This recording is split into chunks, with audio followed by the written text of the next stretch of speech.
ועולים לאוטובוס שלוקח אותם פנימה לצה"ל, תמיד זה עובר דרך הבקו"ם, בסיס קליטה ומיון. אור הלר היה שם היום, שלום.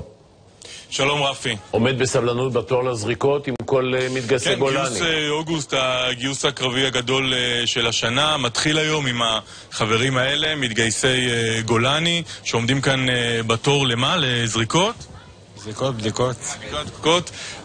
זה מה שהם עוברים כאן, זו למעשה שרשרת החיול. אתה רואה שעושים להם כאן בבקו"ם בתל השומר, גיוס שהצבא מתהדר בו באיזשהו שימור של מספר המעוניינים להתגייס ליחידות קרביות, 72%, זה אחוז יציב, עם 95% מאלה שרצו להתגייס לקרבי, באמת להגיע לקרבי. בוא נפנה אולי לאחד החיילים, איך קוראים לך?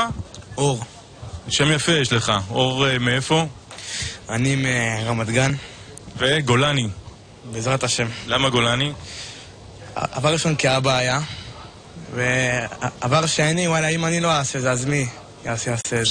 וואלה, נפלנו פה טוב. כן, זה באמת הקולות שאפשר לשמוע כאן הבוקר. כן, ראינו הרגע גם